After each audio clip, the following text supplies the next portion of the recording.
wabarakatuh. Perkenalkan, nama saya Litsa Zainal Sofi dengan NIM 23111267 dari Prodi PGSD kelas H dengan mata kuliah IPS di KDSD. Baiklah, di sini saya akan membahas sedikit cerita tentang sejarah Indonesia dari era kerajaan hingga kolonialisme. Sebelum Indonesia merdeka, pada tanggal 17 Agustus 1945, jalan yang harus dilaluinya sangatlah panjang dan berliku-liku. Bahkan, jauh sebelum Kongres Pemuda pada tanggal 28 Oktober 1928, belum ada persatuan dan kesatuan.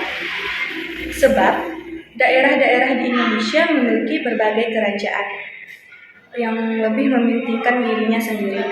Untuk mengetahui perjalanan negara kita ini, ada beberapa rangkuman sejarah Indonesia dari era kerajaan Hindu-Buddha hingga kolonialisme tentang Belanda. Baiklah, saya akan membahas beberapa fase hingga Indonesia seperti saat ini. Yang pertama yaitu masuknya agama Hindu-Buddha. Apakah teman-teman sudah mempelajari atau membahas tentang sejarah masuknya Hindu-Buddha di Indonesia? Baiklah, saya akan membahas sedikit tentang sejarah masuknya agama Hindu-Buddha ke Indonesia.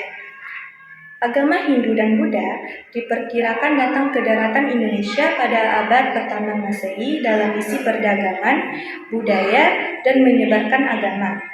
Keberadaan agama Hindu dan Buddha diketahui dari prasasti-prasasti yang ada di Kutai, Kalimantan Timur, dan di daerah Ciareteun, Bogor, Jawa Barat. Kedatangan Hindu dan Buddha berdampak besar terhadap kehidupan di Indonesia. Misalnya saja terbentuknya sistem pemerintahan dalam bentuk kerajaan dan berakhirnya sistem masyarakat akan animisme dan dinamisme. Selanjutnya, kita masuk ke dalam poin yang kedua, yaitu perdagangan dan pelayaran.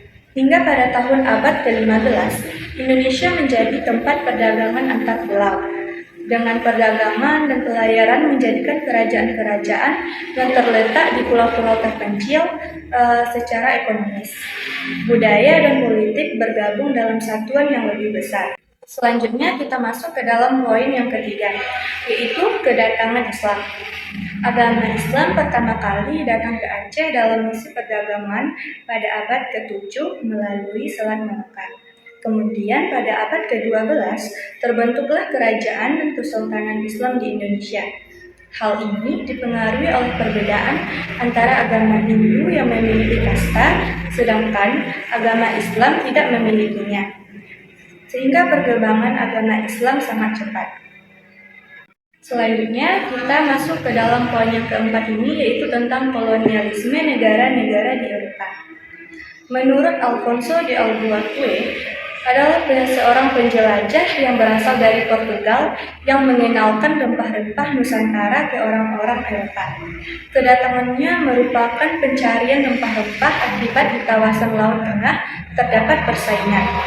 Setelah itu, Belanda datang ke Banten. Namun, kedatangannya tidak disambut dengan baik karena tindakan Belanda kurang baik. Kemudian, Belanda pergi ke Maluku dan disambut dengan baik karena rakyat Maluku bermusuhan dengan Portugal. Akan tetapi, kolonialisme sangat merugikan bagi rakyat Nusantara. Banyaknya perlawanan tersebut diakibatkan dengan keserakahan para kolonialisme yang merugikan para warga pribumi. Selanjutnya masuk kita ke dalam poin kelima ini, yaitu tentang kolonialisme Jepang. Setelah Perang Dunia Kedua, Belanda diduduki oleh tentara Nazi Jerman. Hindia Belanda mengumumkan keadaan siaga dan pada tanggal bulan Juli 1940 mengalihkan ekspor ke Jepang. Jepang, Jerman, dan Italia adalah dari 3 negara yang termasuk dalam blok poros yang memenangkan awal Perang Dunia Kedua. Selanjutnya, Jepang menaklukkan Asia Tenggara dan pada bulan Maret 1942 sudah mengalahkan seluruh pasukan Belanda di Indonesia. Jepang memberi tawaran kepada Soekarno untuk membentuk pemerintahan. Namun, pada daerah-daerah lainnya yang dianggap penting terdapat penyiksaan, perbudakan seks, dan hukuman mati untuk melakukan seluruh perintah. Pada poin yang keenam, yaitu tentang pergerakan nasional. Setelah pengeboman kota Hiroshima dan Nagasaki oleh tentara Amerika atas balasannya tentara Jepang yang membom angkatan laut Amerika yang ada di Hawaii. Akibatnya adalah Jepang menyerahkan dan menarik semua tentaranya.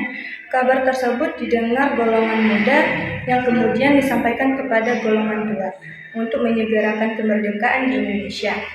Pada akhirnya, Soekarno, Muhammad Hatta, dan Ahmad Subarjo yang didampingi oleh B.M. Diah, Sayuti Melik, Sukarni, dan Suediro membuat teks proklamasi di Rumah Laksamana Medan. Teks proklamasi dibacakan pada 17 Agustus 1945 pukul 10 WIB di Jalan Pegasan Timur nomor 56. Selanjutnya kita masuk ke dalam poin yang ketujuh, yaitu tentang kolonialisme kedua. Berdasarkan perjanjian Wina pada tahun 1942, negara-negara sekutu bersepakat untuk mengembalikan wilayah-wilayah yang diduduki Jepang pada pemilik koloninya masing-masing. Sehingga pada tanggal 23 Agustus 1945, Inggris bersama Belanda mendarat di Aceh untuk mengambil Indonesia dari tangan Jepang. Rakyat Indonesia tidak menginginkannya negaranya dijajah kembali. Sehingga mereka berperang melawan NICA atau Netherlands India Civil Administration atau pemerintahan sipil di Hindia Belanda. Akibat persenjataan lebih canggih, Belanda melakukan agresi militer sebanyak 2 kali. Setelah hal itu terjadi, berbagai konferensi yang pada akhirnya Belanda menyerahkan kedaulatan kemerdekaan pada Indonesia pada tanggal 27 Desember 1949 atau 4 tahun setelah proklamasi kemerdekaan Republik Indonesia. Pengakuan ini dilakukan ketika penyerahan kedaulatan ditandatangani di Istana Dam di Amsterdam. Masih banyak lagi sejarah Indonesia setelah merdeka, mulai dari gerakan 30 SPKI, runtuhnya kekuasaan Soeharto, dan lainnya. Namun, seluruh catatan tersebut harus digunakan sebagai pembelajaran agar tidak terulang lagi di masa yang akan datang. Baiklah teman-teman, itulah sedikit cerita singkat dari saya tentang sejarah Indonesia di era kerajaan hingga kolonialisme. Selanjutnya saya tutup dengan wassalamualaikum warahmatullahi wabarakatuh.